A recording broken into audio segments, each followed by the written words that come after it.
इस वक्त की सबसे बड़ी और संवेदनशील खबर आ रही है गाजा से, जहां इजराइल और हमास के बीच जंग अब और खतरनाक मोड़ पर पहुंच चुकी है। जिसका डर था वही अब सामने आ रहा है। इजराइल ने मंगलवार 16 सितंबर को गाजा शहर पर हवाई हमलों के बाद जमीनी हमला भी शुरू कर दिया। यह हमला बेहद गंभीर माना जा रहा, क्योंकि गाजा शहर फिलिस्तीन का सबसे बड़ा शहरी इलाका है और यहाँ लाखों लोग रहते हैं। इजराइल का दावा है कि उसका निशाना केवल हमास के आतंकी हैं, लेकिन इन हमलों की चपेट में आम नागरिक भी बुरी तरह फंसे हुए हैं। हालात ये है कि गाजा में लोगों के पास ना तो भागने की जगह है, न ही पैसे। इजरायली सेना के प्रमुख ने साफ कहा है कि अब अभियान को और आगे बढ़ाया जाएगा और हमास को पूरी तरह से खत्म करने तक हमले चलते रहेंगे।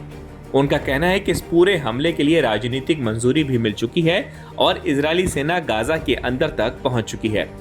इधर संयुक्त राष्ट्र ने इस कार्रवाई की कड़ी निंदा की। संयुक्त राष्ट्र की एक रिपोर्ट में इसे नरसंहार यानी जेनोसाइड कहा गया। यहां तक कि संयुक्त राष्ट्र महासचिव एंटोनियो गुटेरेस ने भी साफ कर दिया कि इजराइल युद्ध विराम के लिए तैयार नहीं है और किसी भी कीमत पर अपने अभियान को अंजाम तक पहुंचाना चाहता है। मीडिया रिपोर्ट्स में और जमीनी हालात की बात करें तो एएफपी के पत्रकारों ने गाजा शहर में ऐसे दृश्य देखे जहां बच्चे और परिवार अपने घर छोड़कर अस्पतालों के बाहर सोने को मजबूर हैं। स्थानीय लोगों के मुताबिक वहां रिहायशी लोगों के पास ना तो दक्षिण की ओर जाने के पैसे हैं और ना ही और कहीं शरण लेने का साधन, यानी सिर पे मौत है, लेकिन वहां से भागने के लिए पैसे नहीं हैं और जमीन तो अब बची ही नहीं है।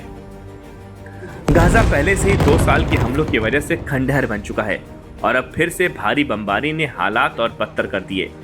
इजरायली सेना का कहना है कि गाजा बीचों बीच 2000 से 3000 तक हमास के आतंकी मौजूद हैं, लेकिन सवाल ये है कि जब टारगेट कुछ 100 आतंकियों का है तो फिर लाखों आम लोगों की जान खतरे में क्यों डाली जा रही। फिलहाल हालात बेहद गंभीर हैं। अंतर्राष्ट्रीय दबाव बढ़ रहा है, लेकिन इजराइल अपने अभियान को रोकने के मूड में नहीं दिख रहा और सबसे ज्यादा भुगत रहा है आम फिलिस्तीनी नागरिक, जो ना तो इस युद्ध के पक्ष में हैं और न ही इससे भागने की ताकत रखते हैं।